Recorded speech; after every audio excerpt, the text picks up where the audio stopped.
Minyatavut Anya. Today I give you writing advice to make you better creator of things. You have question, I have answer. Let's get started. Look, I have problem. My story actually pretty cool, but premise is garbage. What do? We can't see actual detail of question because it's gone, but answer is delete. If prose garbage, delete. Find new career, move to Nebraska, become turtle merchant. That's it. End. Next. Too many question, is this real thing? I hire a professional editor and got feedback on manuscript written. Editor say manuscript has too many questions. In fiction manuscript are over. It's a fiction manuscript over 350 pages and there are apparently about 150 question marks. That was really bad thing according to editor and said to trim amount of questions down to 15. I've never read book or short story where I thought there are just too many questions here. Have you? Da. Answer is one question is too many questions. You ask question, you're going to get fired. We're back against wall and metal in face, if you know what I mean.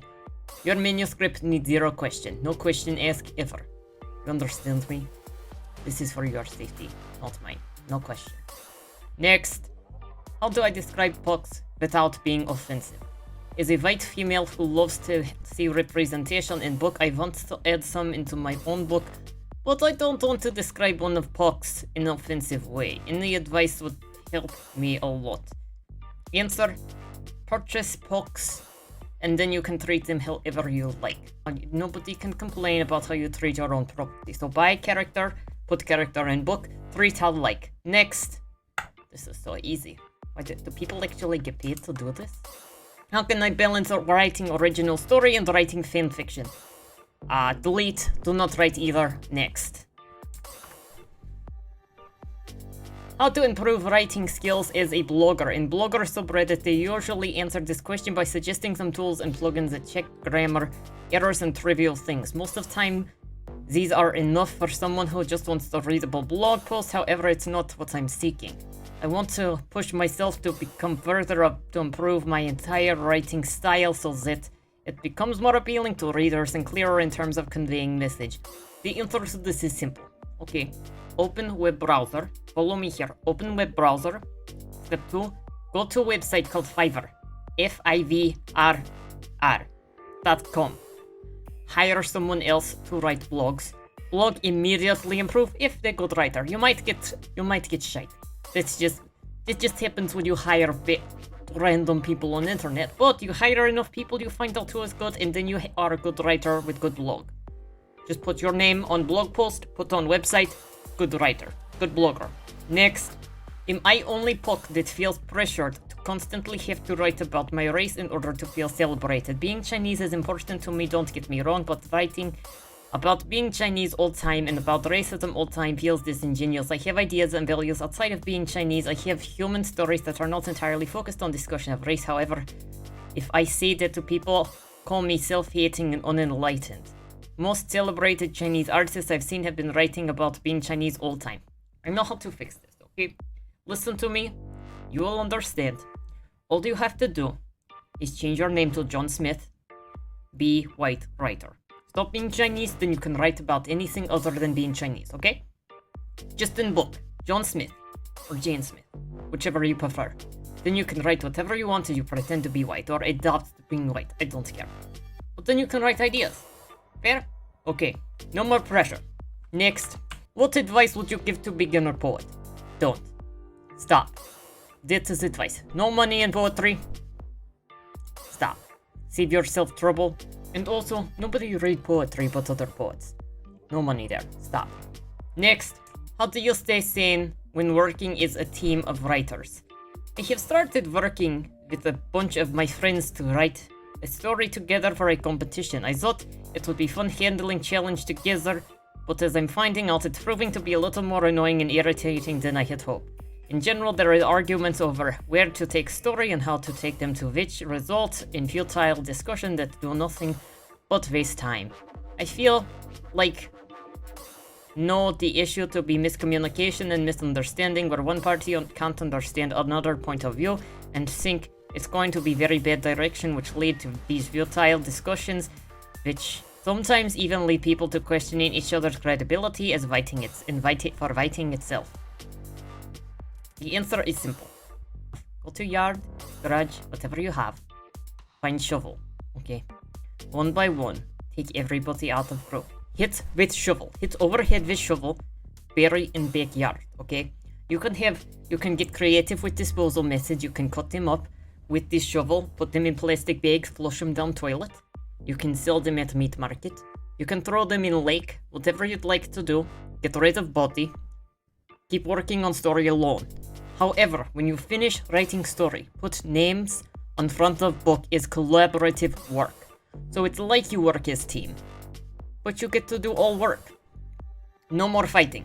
It's all over, and you get to make every executive decision. Fair?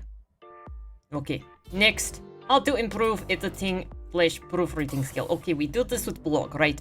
You go to Fiverr, hire somebody with skills, done. Next, does it help to give character an accent? No, never. Don't do it. Accent is simply gimmick. And nobody's read accent in story anyway. Next, where would I go about finding a job for creative writing? Okay, this is super easy. Creative writing is used everywhere. Ever look at bag inside refrigerator? That is instruction for how to cook broccoli. That is creative writing. Ever watch politician on television reading manuscript or reading speech? That is creative writing, because you know they are never going to do what they actually say. So, find creative writing work by applying to work for your government. Next, how to add downtime scenes in novel without them seeming boring or like filter. Well, if you make every scene in your novel downtime and boring, then nobody will be able to tell the filter apart from the not filter. So, just make entire novel boring, and except that novel is meant to be seen on shelf and not actually read.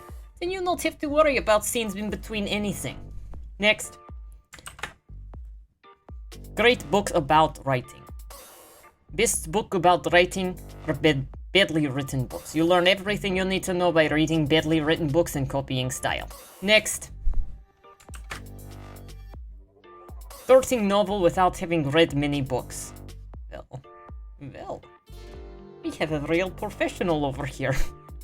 Saying he would like to start writing books without actually reading them.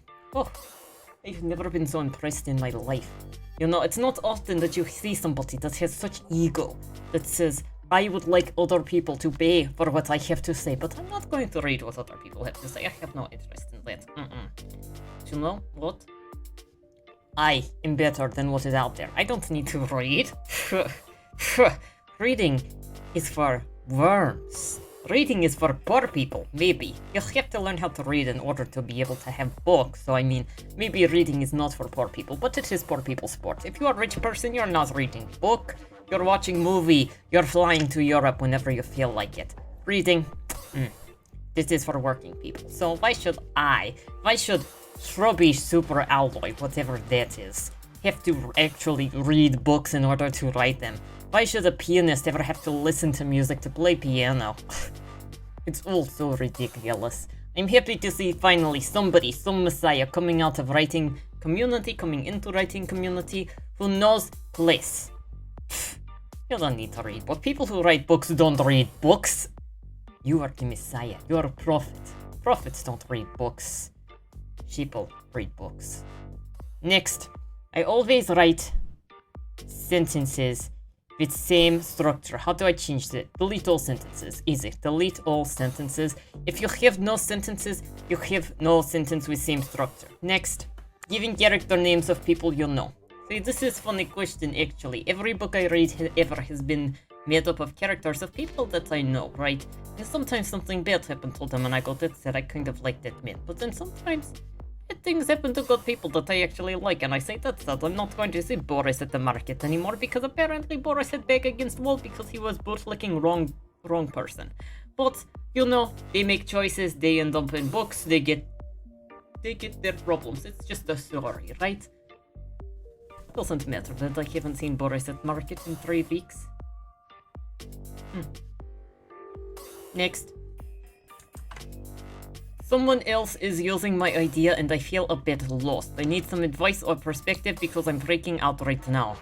Currently writing a novel. It's not an original idea, but my twist was definitely original. I'm only on first draft, but I know I'm carrying it. Today I saw a post where someone commented on synopsis of their novel, and my heart shattered.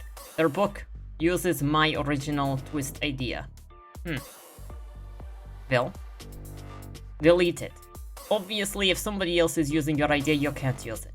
You're just going to look like a knockoff of their story if you try to do same story type. If you have same twist, it's obviously unoriginal. You're unoriginal, just delete and move on. Maybe start new career as assassin and go and kill person that...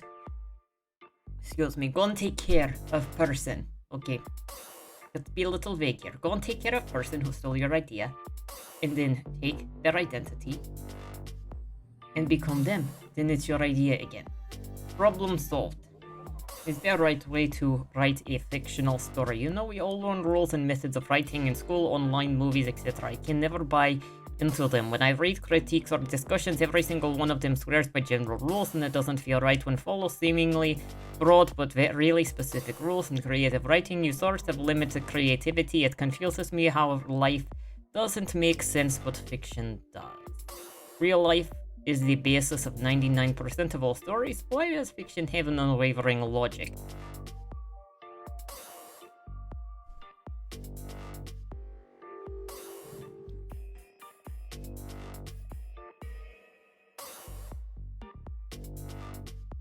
To me, writing is a form of art.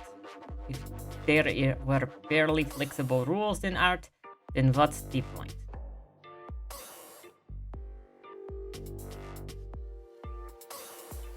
It looks like they got back to a look. Appreciate thorough answers, so no need to post here anymore.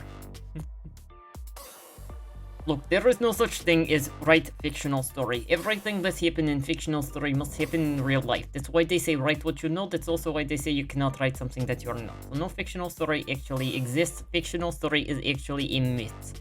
Anything that you see on the shelf at bookstore or on website that says fiction is actually real story happened to real people. Maybe name changes a little bit, and maybe there's a little bit of a fib in there to make things work together a little better. But everything that you actually read is actually real. Every single story, okay?